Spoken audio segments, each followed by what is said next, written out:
Okay, in this next part, we're going to have you calculate three quantities. One is the kinetic energy of the cart, and two are, and if you could see me doing air quotes, potential energy of the cart. And we're going to be doing that two different ways.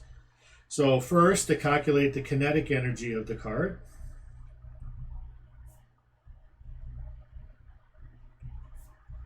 KE of the cart.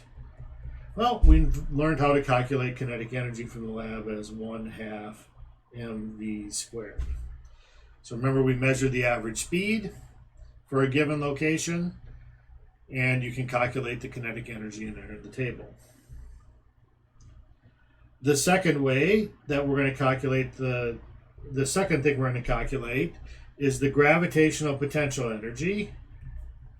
Gravitational potential energy, and I'm abbreviating here, but hopefully it makes sense, which we've been calling PE of the cart. And this one we're going to calculate by going along the length of the ramp. mg times L, the length of the ramp. The third thing you're going to calculate and fill in the table is the gravitational potential energy instead of using the height h.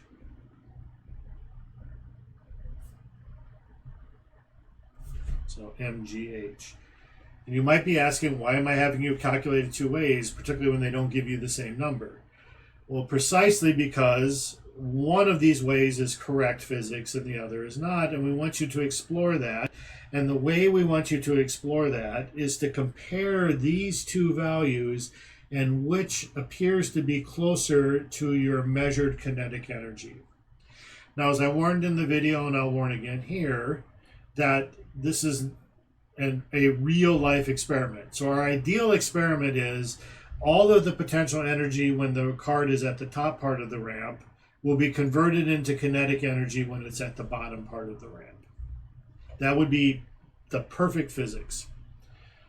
Unfortunately, there are real things going on. There are other forces and things acting on the cart, and hence only one of these is going to be correct, but it's not going to be in perfect agreement. So you're looking for which of these two, whether it's this one or this one, that is closer to your value of kinetic energy that you calculated up here. Now, hopefully it will be pretty clear that one is closer, even if it doesn't agree perfectly.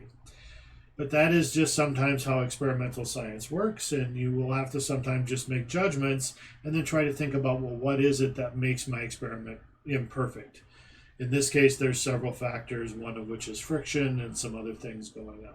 But nonetheless, hopefully you're getting the general idea of what would be the correct way to calculate the potential energy of an object, even though it slid down a ramp.